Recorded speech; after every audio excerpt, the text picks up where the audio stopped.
Imagine waking up one day and realizing that everything you thought you controlled, every decision you believed was yours, wasn't really yours at all. The first thing you notice is that your thoughts seem oddly familiar, as though they've been circling in your mind for years, repeating themselves in different forms. The idea of getting out of bed is one you've had every morning for weeks, yet you feel no sense of personal agency in it. You just get up, like a machine programmed to follow a set routine.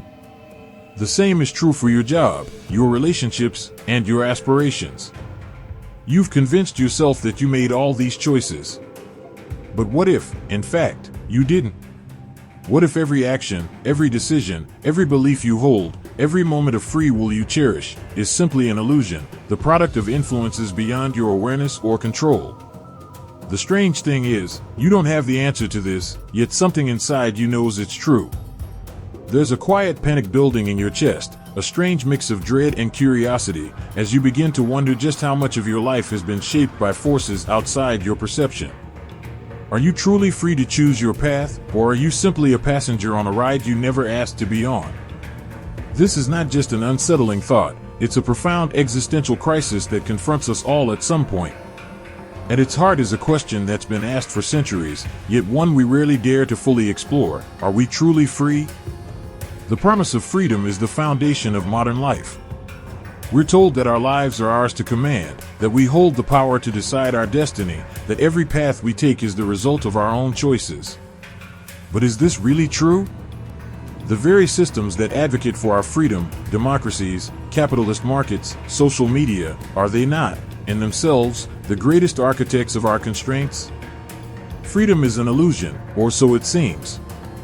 We are conditioned to believe we control our own destinies, when in reality, we are governed by a network of unseen forces, psychological biases, societal pressures, and cultural programming that subtly dictate the choices we make, the desires we pursue, and even the way we view the world. This is where the paradox lies. The more we are told we're free, the less we actually seem to be. It's a truth we don't want to face, but that doesn't make it any less real. Our sense of autonomy is shattered as soon as we realize that the choices we make are not as free as we once believed. Consider the advertising industry. Every day, billions of dollars are spent crafting messages designed not to inform, but to influence, to shape our preferences, our desires, and, in some cases, our very identities. Your desire for the latest gadget, for the perfect body, for the right lifestyle, is it truly yours, or is it the result of meticulously calculated forces designed to pull your strings from behind the scenes? Perhaps even more unsettling is the fact that this influence doesn't stop at the surface level. Our subconscious minds, the seat of many of our most intimate choices, are molded and molded again by a lifetime of experiences, childhood conditioning, and the beliefs we inherit from society. We are bombarded with messages, some direct, some subtle, that we are never fully aware of. From the moment we are born, the rules of society have already been etched into our minds. Freedom, in this sense, is not a gift, it's a trick. Yet, who benefits from this illusion? Who stands to gain when we believe we are free, when we feel as though we have autonomy, when we believe that we alone are responsible for the decisions we make? This is the heart of the issue. Our sense of free will, this precious idea we hold so dear, has been hijacked, repurposed, and used against us. To believe we have control over our choices is to let others define those choices for us. As you sit with this thought, an uncomfortable truth emerges. Perhaps we are not as free as we think we are. The world around us is not a blank canvas, ready to be shaped by our will. It is a complex web of influences, systems, and forces we can barely comprehend, let alone escape. And this is the great paradox of human existence. We are told we are free, but we are trapped in the very systems that define what freedom even means. This is the great question that we must ask ourselves, again and again. Are we really free? Or is freedom the ultimate illusion, a dream sold to us by those who stand to profit from our belief in it? ***. As we confront this question, the weight of its implications begins to sink in. The discomfort grows, perhaps even fear. But in that fear is also the seed of something powerful, the potential to understand the true nature of freedom, and perhaps to reclaim it. Now that the illusion of freedom has been laid bare, we must dive deeper into understanding why this illusion persists, why it is so pervasive, and why it is so difficult to break free from it. To do so, we must trace its roots that lie deep within the fabric of human psychology and the philosophical traditions that have shaped our world. At the core of the problem is the nature of consciousness itself. We tend to think of our conscious minds as the masters of our fate, that every choice we make, from the smallest action to the grandest decision, originates from our rational, free-thinking selves. But what if this is not the case at all? What if the very consciousness that we rely on to navigate the world is merely a surface-level reflection of deeper, more primal forces that dictate our every move?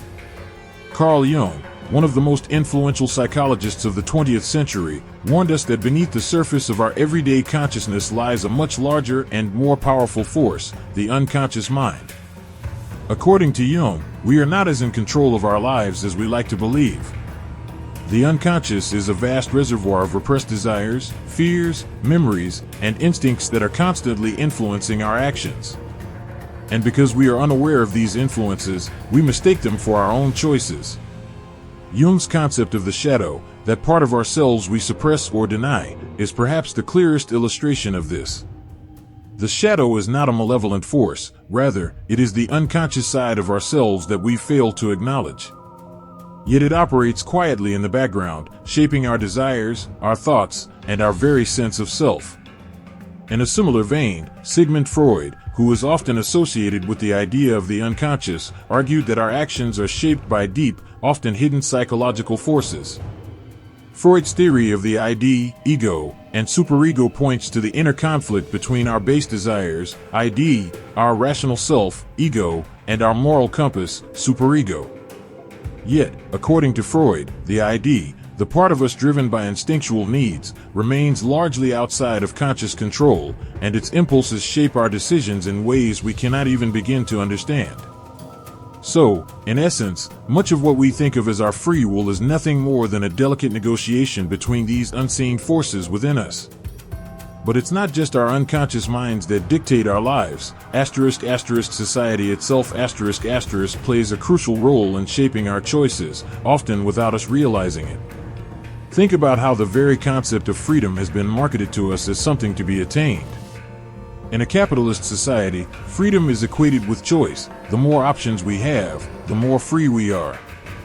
We are told that we can choose our careers, our lifestyles, our partners, and our beliefs, and in doing so, we are supposed to experience fulfillment.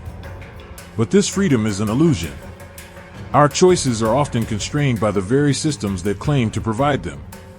Friedrich Nietzsche, in his exploration of the will to power, argued that the modern individual is ensnared by societal norms and moral codes that stifle authentic expression. Nietzsche believed that individuals are born with an inherent drive to create and assert themselves, but the values imposed by society, the need for conformity, the emphasis on mediocrity, the suppression of individuality, distract us from fulfilling this potential. Nietzsche saw this as a form of self-imposed enslavement. We believe we are free, but in reality, we are slaves to our own need for validation and social acceptance. Freedom, in Nietzsche's eyes, is not merely a matter of having many choices, it's about creating your own values, your own path, and living authentically, even in the face of societal opposition.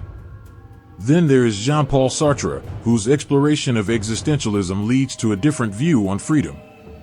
Sartre famously declared that existence precedes essence, meaning that we are not born with a predetermined nature or purpose, ***, we create our essence through the choices we make ***. Yet, Sartre also recognized the burden of this freedom. If we are entirely free to choose who we are, then we are also entirely responsible for those choices. In his existential philosophy, Sartre suggested that most people live in bad faith, a form of self-deception where individuals avoid confronting the full weight of their freedom by conforming to external roles or societal expectations. The freedom to choose becomes a source of existential anxiety rather than liberation. But perhaps the clearest and most damning critique of freedom comes from Arthur Schopenhauer, whose deeply pessimistic philosophy underscores the futility of human desires. Schopenhauer viewed life as a ceaseless striving, a never-ending struggle to satisfy desires that can never truly be fulfilled. The will, in Schopenhauer's terms, is the driving force behind all human action. Yet, he argued that this will is not directed by reason or consciousness, it is a blind, insatiable force that pushes us toward goals we will never fully attain. According to Schopenhauer, our very essence is defined by this insatiable desire for more, whether it be wealth, power, love, or status. We chase after these goals, believing they will bring us fulfillment and freedom, but they only trap us in an endless cycle of suffering. True freedom, he contended, could only come through renouncing this desire and accepting the world as it is. In a more contemporary setting, Aldous Huxley, in his dystopian masterpiece Brave New World, offered a chilling vision of freedom that resonates strongly with our modern society. In Huxley's world, people are not oppressed by harsh rulers, but by comfort and convenience. The society is built on a foundation of pleasure, where individuals are constantly distracted by drugs, entertainment, and materialism. People have the illusion of choice, yet their desires are pre-programmed, their personalities mass-produced, and their freedoms hollowed out by the very things that should provide happiness. Huxley's vision suggests that the freedom we pursue may, in fact, be a form of control in disguise, an opiate that dulls our ability to question the world around us. What we see in these thinkers is a consistent theme. Freedom is not as simple as it seems. It is not merely the ability to choose between different options. It is a profound and often painful confrontation with the forces that shape our choices. Whether it is the unconscious mind, societal pressures, or existential despair, the forces that limit our freedom are numerous, and they are often invisible to us. As long as we believe that freedom is simply a matter of choice, we will never be able to fully comprehend the depth of our entrapment. In the next section, we will explore how these hidden forces have consequences that reach far beyond our internal lives. They shape the very fabric of our societies, our relationships, and even our understanding of what it means to live a meaningful life. The forces that shape our perception of freedom don't remain confined to the realm of abstract philosophy or psychology. They bleed into every facet of our lives, often unnoticed, but with profound consequences. These hidden influences dictate how we navigate the world, how we form relationships, how we seek meaning, and how we define our very existence. What might seem like personal choices, what career to pursue, what kind of life to lead, what to believe in, are in many cases the results of these deeply ingrained, largely unconscious forces. The illusion of choice might offer comfort, but in truth, it distances us from the authentic power to shape our own destinies. First, consider the way we pursue careers, success, and wealth. From childhood, we are conditioned to chase after external markers of success, grades, awards, promotions, and money. We're told that these achievements are the fruits of our freedom, proof that we've chosen our paths. But when we examine the societal conditioning behind these choices, the truth becomes unsettling. The American dream, or its equivalent in any society, often promises that if you work hard enough, you can achieve anything. Yet, this narrative assumes that everyone starts from the same position, that we are all free agents in a fair system. In reality, however, many of us start from unequal positions, whether it's financial, cultural, or educational, and our choices are already constrained before we even begin. You may choose to become a lawyer or a doctor, for instance, but how much of that choice is truly yours? How much of it was shaped by expectations, parents, peers, society, telling you what is worth pursuing, what is successful, and what will lead to happiness? The pressure to conform to these ideals often prevents us from exploring deeper desires or dreams that don't align with societal norms. In this sense, the choices we believe are ours are often just the end result of a long history of conditioning, one that's begun before we could even understand what autonomy meant. We are told that we are free to choose what we want, but when we dig deeper, we see that society has already laid out the paths for us, and we simply walk them, often without ever questioning whether they were the paths we truly wanted to take. The second unseen consequence lies in our relationships, both romantic and platonic. We are constantly told that love is a choice, that we choose who to love, who to marry, and who to form deep connections with. But is this really the case? We are, once again, influenced by a complex web of cultural norms, expectations, and media representations of what love should look like. From fairy tales to romantic comedies, the way love is portrayed in our culture is not just an aesthetic, it's a script that we unknowingly follow. Think about how often we feel compelled to fit in with a certain ideal of what love is. The desire for the perfect partner is fed by movies, advertisements, and social media, which portray the idea of love as something we can simply choose at will. In reality, much of who we choose as partners is dictated by our unconscious needs, past experiences, and a deeply ingrained belief in societal expectations. The search for love often becomes a search for validation. We choose partners based on what they can offer us in terms of social standing, status, or even the need to fulfill a role that society has constructed for us. In this way, the concept of choosing love is merely an illusion. We choose based on a preset collection of desires, influenced by our upbringing, environment, and the messages we've internalized. This doesn't make our relationships any less real, but it does make them less free than we might think. Thirdly, let's look at our collective search for meaning, something that, by all accounts, seems to be the most personal and freeing pursuit of all. We are told that we must create our own meaning in life, that we can define our purpose and live it according to our authentic self. But this, too, is shaped by external factors. Whether we realize it or not, the ways we search for meaning are influenced by the very same forces that have shaped our desires and beliefs: societal expectations, economic pressures, historical contexts, and even the prevailing ideologies of our time. In fact, the meaning crisis in the modern world, the widespread sense of disillusionment, lack of purpose, and existential anxiety, is a direct consequence of this hidden influence. We've been told that meaning comes from doing what we love, pursuing our passions, and striving for happiness, but what happens when these pursuits don't lead to fulfillment?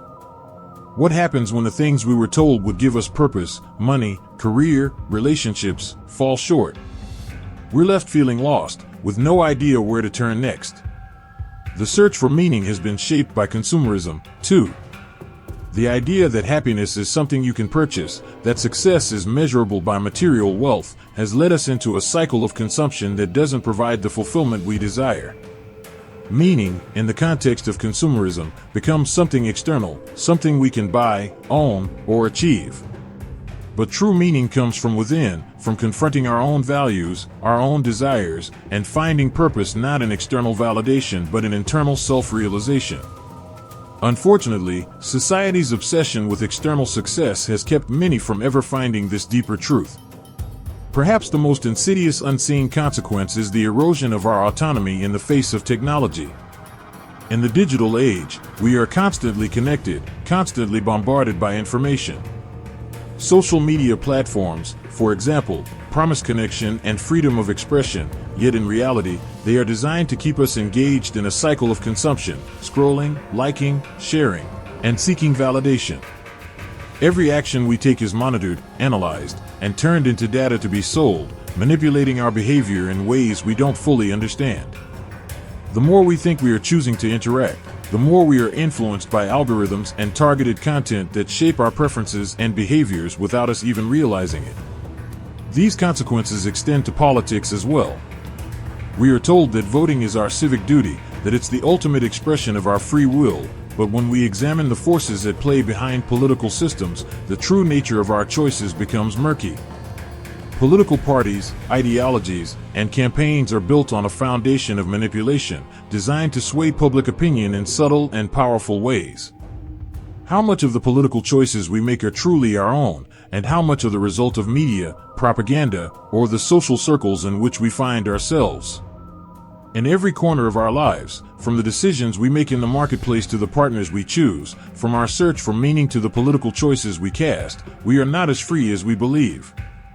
The consequences of this illusion are profound, and the longer we remain unaware of the forces shaping our lives, the more trapped we become in the very systems that promise us freedom. In the next section, we'll explore how to begin breaking free from these constraints and reclaiming the authentic power of choice, if it even exists. Having acknowledged that much of what we perceive as freedom is an illusion, we are left with a daunting question. How do we break free from the shackles of this hidden influence? Can we ever truly reclaim our autonomy? or are we doomed to live within the constraints imposed by unconscious forces, societal expectations, and the systems that have shaped our reality? The answer lies not in an external revolution, but in an internal rebellion, a shift in perception, and a willingness to confront the truth about our own conditioning. Breaking free from the illusion of freedom requires us to dismantle the false narratives we've been fed, to deconstruct the beliefs and expectations that have held us captive. It requires a radical shift in the way we understand choice and selfhood. But this is not a journey for the faint-hearted, for it involves questioning everything we've come to believe about who we are and what we truly want. The first step in this rebellion is to embrace the discomfort of awareness. The very realization that much of our life has been shaped by unseen forces can be unsettling, even terrifying. It may make us question our identity, our desires, and the very nature of our existence. But in order to break free, we must be willing to confront the uncomfortable truths that lie beneath the surface of our daily lives. True freedom begins with self-awareness, the recognition that we are not entirely in control, but that we have the potential to take back control, not by force, but by conscious intention. Carl Jung, in his exploration of the shadow, argued that personal transformation begins when we confront the parts of ourselves that we have repressed or denied. These parts, our fears, our desires, our weaknesses, are often the very aspects of ourselves that we avoid.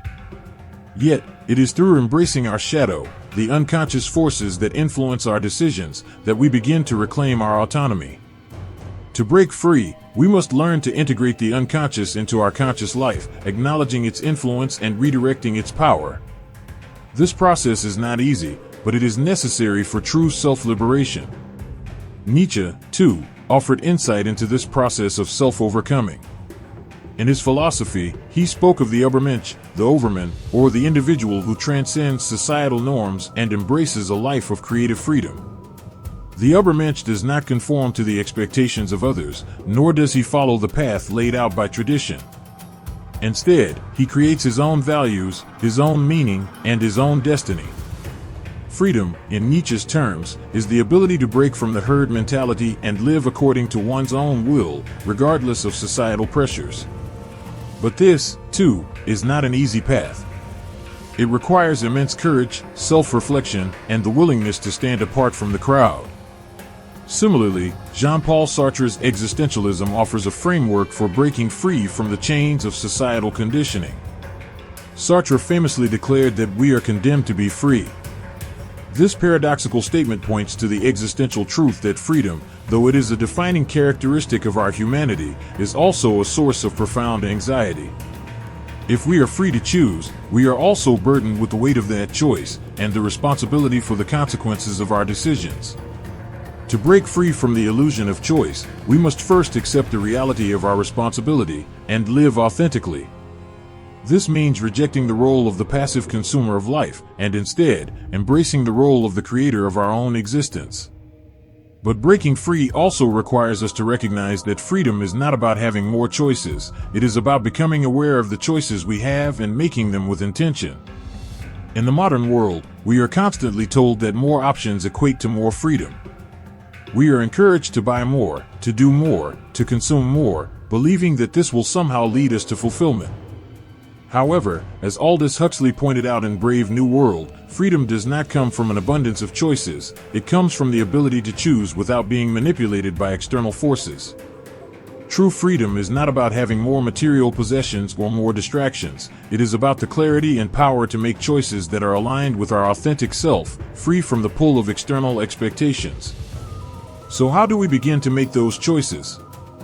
The first step is to reclaim our attention.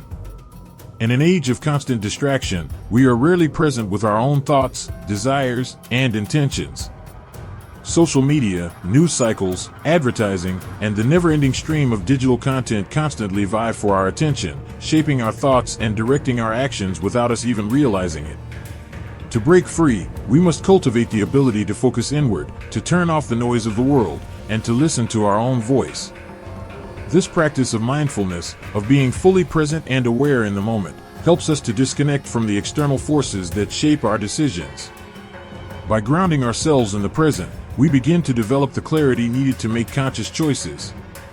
This means pausing before reacting, reflecting on our desires and motivations, and questioning whether our actions are aligned with our true self or simply a reaction to societal pressure. Another critical aspect of breaking free is accepting discomfort. In a society that constantly tells us to pursue comfort, pleasure, and instant gratification, the path to freedom may seem counterintuitive. But true freedom requires embracing discomfort, the discomfort of questioning our beliefs, of challenging our desires, and of facing the consequences of our choices. This is where the wisdom of Viktor Frankl comes into play. Frankl, a Holocaust survivor and the founder of logotherapy, emphasized that even in the most dire of circumstances, we retain the freedom to choose our attitude. It is in our ability to find meaning in suffering and struggle that we can achieve true liberation. Frankl's insight suggests that freedom is not the absence of external constraints, but the ability to transcend them through our inner strength. To break free, we must cultivate the courage to face discomfort, to live authentically, and to take responsibility for our choices, no matter how difficult they may be.